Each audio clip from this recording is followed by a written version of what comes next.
So no announcement yesterday for the arrival of Hamza Igman or the possible arrival of Youssef Kabadai. I don't know why nothing was announced. It seems that it's pretty much heading that way to obviously the club announcing that those two players would be coming to Rangers. Now, look, I don't know what the situation is. It could be within the next 24 hours. It could be today. It could be Wednesday. Who knows? Maybe the club thought, in the wake of Scotland's departure from the Euros after a fairly, average performance again by a team that's really didn't play to its potential, I don't think, and didn't use the best striker in Scotland. I think Scotland's exit is largely down to not that penalty that wasn't given, but was down to the fact that their manager, Steve Clarke, is just genuinely tactically naive and makes even Gareth Southgate, who is one of the worst international managers in the business, look like Pep Guardiola. He genuinely is that bad. But hey, there we go. Let's go away from the Euros. Let's get back to talking all things Rangers. Look, there's a few stories obviously coming out of the club today. One official story regarding Robbie Fraser, some great news about young Robbie. And also a couple of reports, one about Kenny Mclean, the Norwich player, and one about the Motherwell striker Theo Bair, a player who, I actually do rate, had a really good game against us at Ibrox in that game that Motherwell went on to win pre-split. Theo Bair is a very good striker in my humble opinion. Well, let's start off with that Theo Bair story. We'll start off with the signings, these rumours.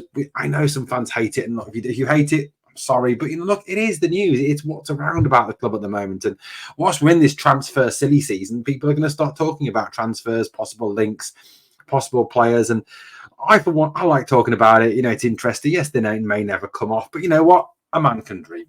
So Theo Bair, obviously, who is Theo Bair? Well, Theo Bair is the striker who was at Motherwell last season. Looked really good, lively, quick, big, strong. Looked a really good player in a pretty poor Motherwell team. Motherwell team that finished in the bottom half of the league and obviously played in the lower half of the relegation side of the split. Yes, they had some notable results. Obviously, that win at Ibrox being chief amongst them. But Theo Bair was certainly one of those standout performances. Bair is currently at the latest version of the Copa America with Canada. Was an unused sub in Canada's 2-0 defeat to world champions Argentina. Theo Bair is, again, another young player, another young, promising, up-and-coming player. Talented guy, 24 years old. So, moving towards the top of his talent. He is from Ottawa in Canada. He's 6'3". He's quick. He's strong. He's someone whose youth career started off in Canada. He came from the Vancouver Whitecaps. He spent some time at St Johnstone, very unimpressive time at St Johnstone, scoring only 1 goal in 34 before having a real breakthrough at Motherwell.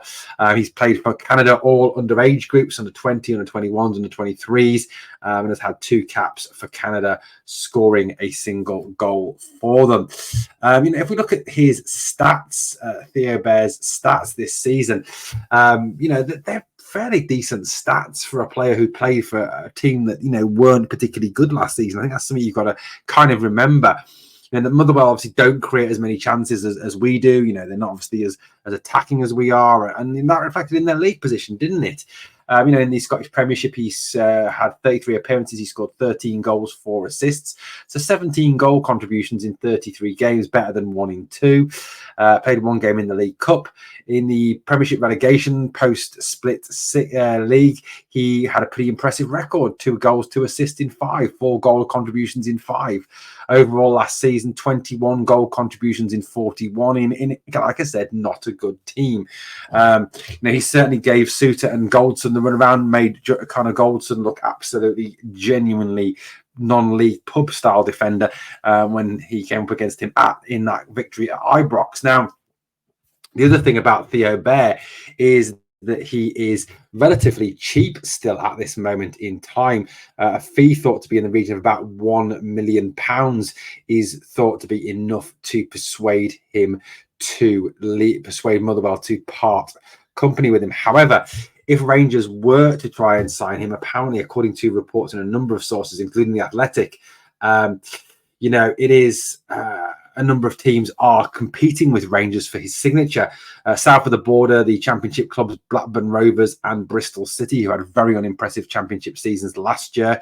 Both were bottom half of the league. In fact, Blackburn just surviving relegation at the very end of the season. Apparently, they're looking for some firepower to add to their star attacking midfielder, Sammy Smodic. It looks a good player. He'd be someone I'd love to see at Rangers, but I think would be too expensive. According to those reports, it's not just English clubs who are chasing after him. Apparently, Celtic are also looking at Theo Bair as well. It's clear that we would obviously get to have to really fight for him. He's also entering the final 12 months of his contract. So, again, it's why £1 million would probably persuade Motherwell to part company with him. 12 months. If they don't sell him now, then at the end of the day, they're going to end up losing him probably for nothing next summer. And then that's, where are you? And when you could have had £1 million this summer that you could reinvest into your team, a team like Motherwell, £1 million, they'll probably buy a couple of players for that. Look, I don't know. There's also apparently some German sides as well looking at Theo Bair. So, the competition will be intense to persuade Bair to come to Rangers. Now, obviously, this is just a story at this moment in time. It's just a report. He's certainly a player I would like to see at Rangers. I think he is a good player. I think he is a very talented player. I think, in terms of offering Bair a fresh challenge as well, we're a club that can offer him that. We've got an awful lot to offer him. You've got the opportunity to play in front of just over 50,000 people week in, week every other week once Ibrox is finished, and, play European football and all that goes with it, chance to win trophies, a step up in the Scottish League, and even putting yourself in the shop window for a move to a bigger English team in 18 months, 2 years time, when he's 25, 26, and again will still be in his prime. So I think a move for Bair would be very good. Big, quick, strong, exactly what we need as a centre forward, out and out 9. Top player, I think a lot better than Cyril Dessers. Would add to Danilo, complement him nicely. I think this would be a very good signing if there is truth in these reports. So, yeah, I'm pretty impressed with this one. Again, experienced player as well, 24. Good Premiership experience as well. Good Scottish football experience. So could definitely hit the ground running, which is something we need, I think, in a number of signings to add to these young players we are currently recruiting. But the other story that has been going around recently is over Kenny Mclean. Now, there was stories about Mclean right back before the European Championships, and they all kind of appeared to die away a little once the European Championships got away, and obviously Kenny Mclean was away with Scotland, and obviously now Scotland are out. These stories have kind of resurfaced again. Mclean is a Rangers fan. He was in our under-17s before he moved to St Mirren's under-17s. He apparently loves the club. Would love an opportunity to play for Rangers by all accounts. So the reports are that the Rangers are serious in their interest in Kenny Mclean. Now, I don't know with this one. I really genuinely am a little bit confused by this one. I mean, he's 32 years old. He wants a longer term deal, but to what degree do you want to give someone over 30 a longer term contract? If this is the case, then are we going to end up keeping James Tavernier and Connor Goldson, which in my opinion will be an absolutely massive, massive error, keeping those two serial losers. But look, I think, Mclean, obviously, he's a tough player. He's a physical player. He's a player who plays with his heart on his sleeve. He's experienced. He would add experience to the formation. And, maybe as well, this is a kind of a signal that Clement wants to get away from playing with the 10. Maybe, adding Baron, Diamande, Mclean, or even Baron, Diamande, and Raskin into that mix with even or Raskin, Diamande, and Mclean. Going with a 3 maybe rather than having an out-and-out 10. Is something that perhaps Clement is looking at, and maybe using his wingers to provide that attacking threat. Or Diamande obviously can play further up, can be a danger at the field. So there's a number of opportunities here with Mclean. Like the thing that doesn't really make sense to me about this deal is, first of all, his age. Once the player hits over 30, and say 32, 33, it does seem that their bodies do seem to catch up with them in terms of slowing them down. They've not been in the same place as they were when they were in their 20s. So it's one that kind of perplexes me a little bit and kind of runs against the model we seem to be working with. Or is this kind of a signal to the fact that we will bring in experienced players, which is something that Philippe Clement did actually say before the summer got under the end of the season. in terms of Kenny Mclean, Kenneth Mclean, he's 32 years old. He's from Rutherglen. Just about around 6 foot. He's a central midfielder. He's left-footed as well, so it brings some balance to that midfield. Looking at left-footed midfielders, Diamande's left-footed, Dow's left-footed, but very limited number of left-footed players. So the one thing that kind of goes against him is the contract. He's up until 2026. It's whether Norwich City will be willing to let Mclean go. Now, obviously, they do have a new manager. After they sacked David Wagner after the humiliation in the playoff semi-finals to Leeds. Look, they have got a new manager. Maybe this new manager's come in and looked at Mclean and thought, I don't fancy him. I don't think he's my type of player. I don't know. Maybe that's the case. That's why that maybe Rangers are interested, because there's something going around that he's going to be set to be put onto the transfer list and he's going to be used to raise funds for Norwich. Now, in terms of Mclean's stats, he made 3 appearances at Euro 2024 with only 41 minutes, substitute appearances in Scotland's midfield. Midfield that did struggle at times. Billy Gilmore probably the pick of those. Callum McGregor playing every single game, despite the fact he was absolutely fucking useless. I mean, Callum McGregor, bring himself to the border, he wouldn't get a game for a League One team. In the Championship, he made 46 appearances. That's all the games that they play in the Championship. He was ever present. 1 goal, 5 assists. Played over 4,000 minutes in the Championship. Made 2 FA Cup appearances, 2 playoff appearances, and 2 EFL Cup appearances. So in total last year, made 55 appearances. So played a lot of football last year. Showing that perhaps the old body is still up for it, and the old body can still handle those minutes. 2 goals in total, 1 in the FA Cup, 1 in the league, and 5 assists, so 7 goal contributions. Mclean's not really a creator, a player who's going to score you a lot of goals. So, fairly reasonable stats there from Mclean. In terms of his national team experience, he's made 41 appearances for Scotland, 2 goals. Has got a national team career. Maybe at age 32, 33, it's time to think about hanging up his boots, a bit like we wanted Ryan Jack to do. And I suppose, look, if he comes to Rangers, he gets picked for the national team, he better be getting ready to get booed by the Tartan Army, because let's face it, they hate Rangers players. But look, it's an interesting one. It's a very interesting one. And I'm kind of torn on this a little bit. Part of me thinks that, this would be decent because he's an experienced player. It's a Rangers man. It's someone who loves the club. Clearly, he's a Rangers fan. Bringing him in would bring some useful experience around these young players. But then, is he just another journeyman from the Championship? Is this kind of reflecting back to the old transfer windows that were so bad? There's definitely 2 sides to this story, and I'd love to know your opinions and your thoughts on Kenny Mclean. Personally, it's not for me. I wouldn't go for Mclean. I think there's better players we can get in. I think there's better younger players we can really go after in the central midfield position. If it is really someone, I want to add to that. Lennon Miller from Motherwell, a younger player, very, very talented. Certainly someone I would definitely look at, and definitely I think could cope at this level. I don't know. It's an interesting one anyway, guys. Let me know what you think in the comments down below about this link to Kenny Mclean.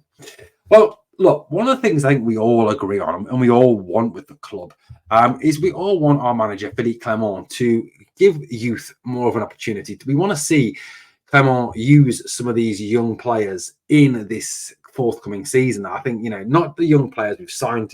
Yes, we do want to see Jeff Tay, Nasiala, Cortez, Igman, etc., go on and be successful. Of course we do. We wouldn't be Rangers fans if we wanted them to fail. But look, I think we also want to see some of these young players from our youth system come in, succeed, and be like McCausland and actually get a number of games for the first team.